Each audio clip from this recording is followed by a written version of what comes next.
Во текот на вчерашниот ден се случи непријатен инцидент. Првите двајца пожарникари кои што со помало противпожарно возило пристигнаа кај објектот штала во кој што се чувала поголема количина на тутун во близина на Прилеп, биле нападнати од страна на собственикот кој што нервозно се приближил до нив и со буткање во пределот на градите ги отстранувал и ги спречувал да продолжат со гасење. Од страна на пожарникарите, инцидентот денес е пријавен во полиција, полицијата работи на негово расветлување. Апелирам до сите граѓани да имаат во предвид дека пожарникарите не се супермени. Тие можеби се храбри, можеби се пожртвувани, но не се супермени и не можат за минута да стигнат на секоја позиција каде што гори.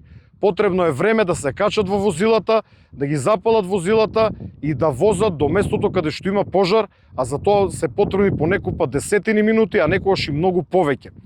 При тоа, граѓаните треба да имаат во предвид дека во секој момент постои опасност, односно можност, во исто време да има повеќе пожари на таа територија која што ја покриват локалните пожарникари и нивните екипи да се расфрлани на различни места. И по тие причини понекогаш во почетниот одговор да дојдат помалку пожарникари отколку што тоа граѓаните го очекуваат. Токму затоа ги повикуваме граѓаните оному каде што можат да помагат на пожарникарите, а не истите да ги напаѓат, да ги навредуват и да и се закануват.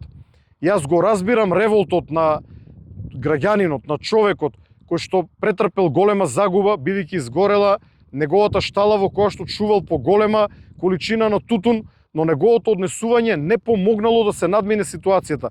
Можеби доколку не действувал нервозно, можеби штетата ќе била помала. Апел до граѓаните, почитувајте ги пожарникарите, дајте и подршка и помогнете доколку можете.